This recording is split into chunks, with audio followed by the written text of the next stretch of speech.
अस्सलाम वालेकुम दोस्तों, मेरा नाम है मोहम्मद अली और आप देख रहे हैं अल्फाज ज़िंदगी टीवी।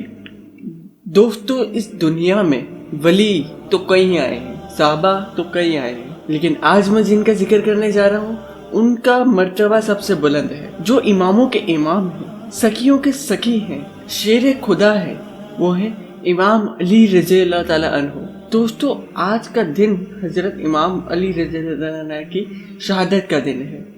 इस दुनिया में जितने भी साहबा रहे हैं, सबसे मजलूम हस्ती हजरत इमाम अली रज़ियल्लाहु ताला अन्हु है, जिनकी औलाद का बच्चा बच्चा ज़िबा किया, खुद भी शहीद हुए और आगे पूरी नस्ल भी शहीद हुई। दोस्तों, जब अहले शाम ने अपनी अलग हुकूमत कायम कर दी, अपनी अलग हुकूमत कर दी, हजरत अली के मुकाबले में अपनी एक अलग हुकूमत बना ली। 3 खारजी इकट्ठे हुए कि जितना फसाद है ना, सब ख़त्म किया जाए। ये जितने भी फसाद है उसकी जड़ है अमर बिन आस और माविया बिन अबी सुफियान और अली बिन अबी तालिब रज़ियल्लाहु ताला अन्हु। इन तीनों को कत्ल कर दो, फितना ख़त्म हो जाएगा। तो अमर बिन आस उस दिन आए नहीं, वो मिस्र के गवर्नर थे, तो उनकी जगह जो आया वो मारा गया। माविया रज़ियल्लाहु ताला अन्हु पे उसने वार किया, लेकिन वो सर से फिसल के कमर पर जाके लगा, कमर छिल गई, लेकिन अल्लाह ने ज़िंदगी बचा ली। अब्दुर्रहमान बिन मुलजिम, जिसने हमारे अमीरुल मोमिनीन को शहीद किया, ये आया हुआ था कूफे में। तो लोगों ने कहा, अमीरुल मोमिनीन, इसके इरादे हमें अच्छे नहीं लग रहे, हम इसको पकड़ ना लें। फरमाया, फिर मुझे अल्लाह से मुलाकात कैसे मिलेगी? मैं तो तुम में रहना नहीं चाहता, मैं तो अल्लाह से मिलना चाहता हूँ।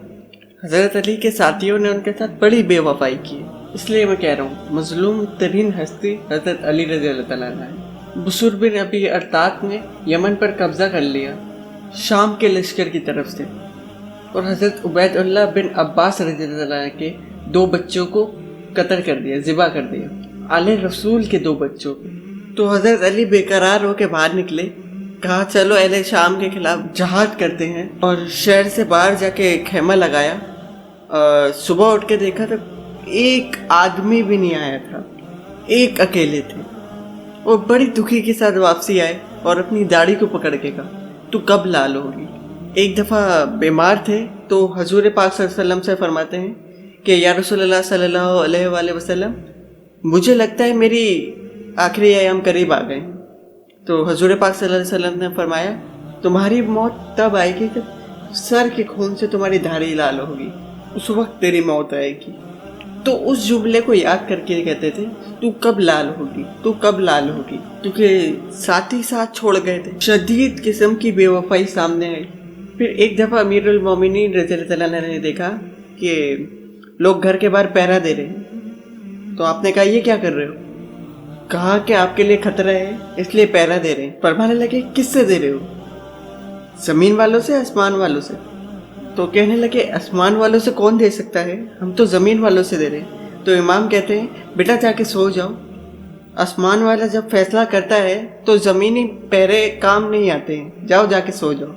तो 19 रमज़ान को फजर की नमाज में उसने आके जो वार किया वो सीधा आके सर पे लगा, तो सर फट गया, तलवार दिमाग में चली गई, शोर मच गया, पकड़ा गया। अब देखना है हज़रत अली के अखलाक। तो लोग इकट्ठे हो गए। हज़रत ज़ैनब को जब पता लगा तो वो भागे भागे और रोने लग गए। तो लोग पट्टियाँ वगैरह बांधने लगे। तो वो कहता है इब्नुल मुलजिम, जितनी मर्जी पट्टियाँ बांध लो, अब ये मर के ही रहेगा। इस तलवार को मैंने 1 महीना जहर में डुबो के रखा है। तो इस पर तो बड़े से बड़े हलीम को गुस्सा आ जाना चाहिए, वहीं उसका कीमा हो जाता। और हज़रत अली देखे क्या कह रहे हैं, भाई इसके लिए नरम नरम बिस्तर बिछाओ, इसको गरम गरम खाना खिलाओ, इसको ठंडा ठंडा पानी पिलाओ। अगर मैं जिंदा रहा तो मैं खुद फैसला कर लूँगा मुझे क्या करना है, पर अगर मैं शहीद हो गया तो पहले मेरी ये दरख्वास्त है कि इसे माफ़ कर देना। अगर मेरे बदले इसको कत्ल करना चाहो तो इसको तकलीफ़ ना देना, इसको एक बार में कत्ल कर देना। अगर कोई और होता तो कहता इसको बहुत बुरी सज़ा देना है, इसको अजाबनाक मौत देना, लेकिन उन्होंने कहा इसको एक बार में कत्ल कर देना, इसको अजियत ना देना। तो 21 रमज़ान की रात, मतलब आज की रात, फजर के टाइम पे हज़रत अली पर्दा फरमा।